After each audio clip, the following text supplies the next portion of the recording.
ఖమ్మం జిల్లాకు సంబంధించి డీటెయిల్స్ చూద్దాం. ఖమ్మం జిల్లాలో మొదటి నుంచి కాంగ్రెస్కు పట్టుంది. బీఆర్ఎస్ ఎప్పుడు అక్కడ వెనకబడే పరిస్థితి ఉంటుంది.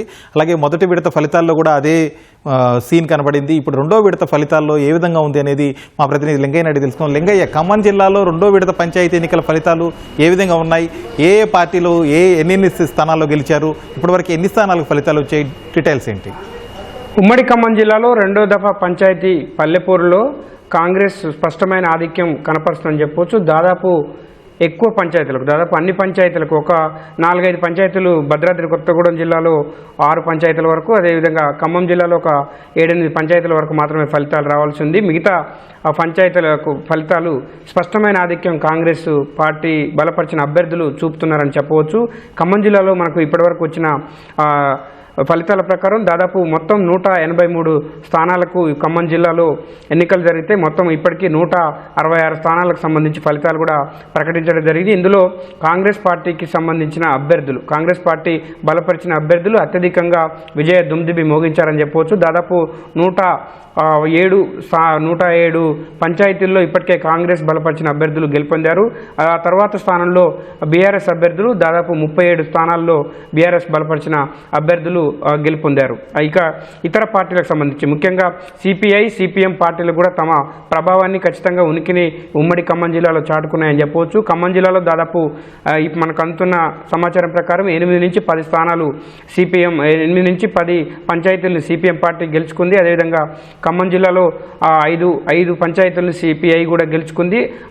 తన చాలా చోట్ల సిపిఎం, బీఆర్ఎస్ పార్టీలు అక్కడ ఒక అవగాహనతో అభ్యర్థులను రంగంలోకి దించి ముందు నుంచి కూడా ప్రచారం నిర్వహించాయి. ఏదేమైనప్పటికీ జిల్లా వ్యాప్తంగా భద్రాద్రి కొత్తగూడెం జిల్లాలో దాదాపు 156 పంచాయతీలకు ఇవాళ ఎన్నికలు జరిగితే దాదాపు 148 పంచాయతీల వరకు ఇప్పుడు ఫలితాలు వచ్చాయి. దీంట్లో కాంగ్రెస్ పార్టీ అత్యధికంగా, కాంగ్రెస్ బలపరిచిన అభ్యర్థులు ఎక్కువగా గెలుపొందారు. దాదాపు 75 పంచాయతీల్లో ఇప్పటికే కాంగ్రెస్ పార్టీ బలపరిచిన అభ్యర్థులు సర్పంచులుగా విజయం సాధించారు.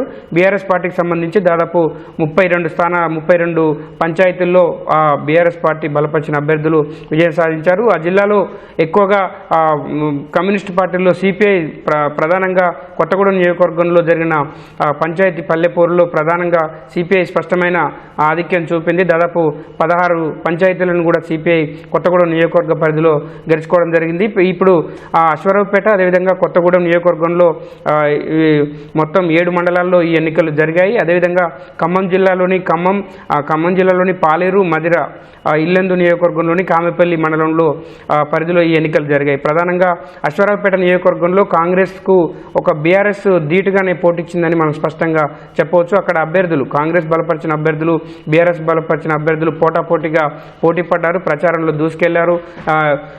ఎక్కడ కూడా ముఖ్య నాయకులు ఎవరు కూడా ప్రచారానికి రాకపోయినప్పటికీ కూడా గ్రామీణ ప్రాంతాల్లో ఒక ప్రచారం రాజకీయ రణక్షేత్రాన్ని గ్రామీణ ప్రాంతాలు తలపించాయని చెప్పవచ్చు. అశ్వరావుపేటలో దాదాపు బీఆర్ఎస్ కాంగ్రెస్ హోరాహోరీగా పోరాడాయని చెప్పవచ్చు. అత్యధికంగా అక్కడ కాంగ్రెస్ మాత్రం పైచేయి సాధించింది. ఇక్కడ జిల్లాలోనే అత్యధికంగా బీఆర్ఎస్ పార్టీ బలపరిచిన అభ్యర్థులు అశ్వరావుపేట నియోజకవర్గంలో ఎక్కువ విజయం సాధించారు. ఆ తర్వాత మంత్రులు, ఉప ముఖ్యమంత్రి బట్టి విక్రమార్క ప్రాతినిధ్యం వహిస్తున్న మధుర నియోజకవర్గంలో కూడా మొత్తం ఇవాళ 17 పంచాయతీల్లో ఎన్నికలు, 17 పంచాయతీలని కాంగ్రెస్ పార్టీ బలపరిచిన అభ్యర్థులు గెలుచుకున్నారు. కేవలం 2 పంచాయతీలకు సంబంధించి బీఆర్ఎస్ పార్టీ అక్కడ బలపరిచిన అభ్యర్థులు గెలుపొందారు.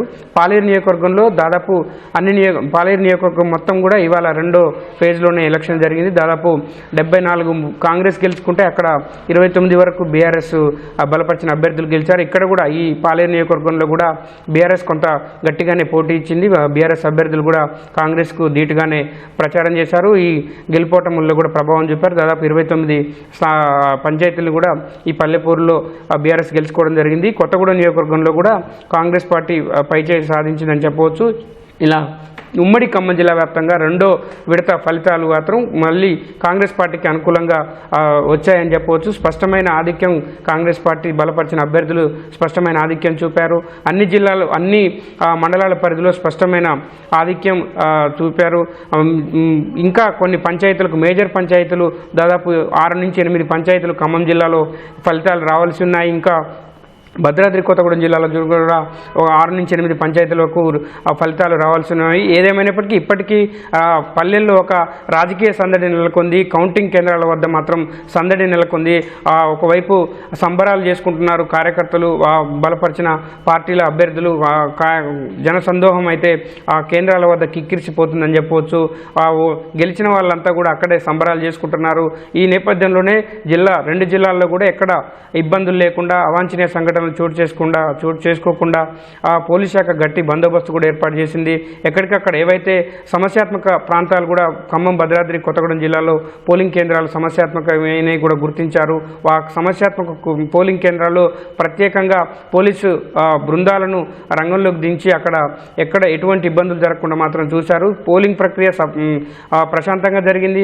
కౌంటింగ్ ప్రక్రియ కూడా దాదాపు పూర్తి కావచ్చింది. అన్ని ప్రాంతాల్లో కూడా ఎక్కడ ఎటువంటి అవాంఛనీయ సంఘటనలు అయితే చోటు చేసుకోలేదు.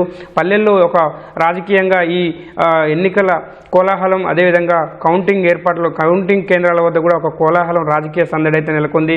దాదాపు ఇప్పటి వరకు వచ్చిన ఫలితాలు ఇంకా కొద్ది మాత్రమే రావాల్సి ఉండగా ఖమ్మం, భద్రాద్రి కొత్తగూడెం జిల్లాలో మాత్రం పూర్తిగా కాంగ్రెస్ మద్దతుదారులు, కాంగ్రెస్ బలపరిచిన అభ్యర్థులది పైచేయిగా నిలిచింది. మొదటి దశలో కూడా కాంగ్రెస్ బలపరిచిన అభ్యర్థులదే పైచేయిగా నిలిచింది. ఇప్పుడు కూడా రెండో దశలో కూడా కాంగ్రెస్ పార్టీ బలపరిచిన అభ్యర్థులే పైచేయిగా నిలిచారు. రెండో స్థానంలో బీఆర్ఎస్ పార్టీ అభ్యర్థులు విజయం సాధిస్తూ వస్తున్నారు. ఇది ఉమ్మడి ఖమ్మం జిల్లాకు సంబంధించిన కౌంటింగ్ సంబంధించిన తాజా అప్డేట్స్.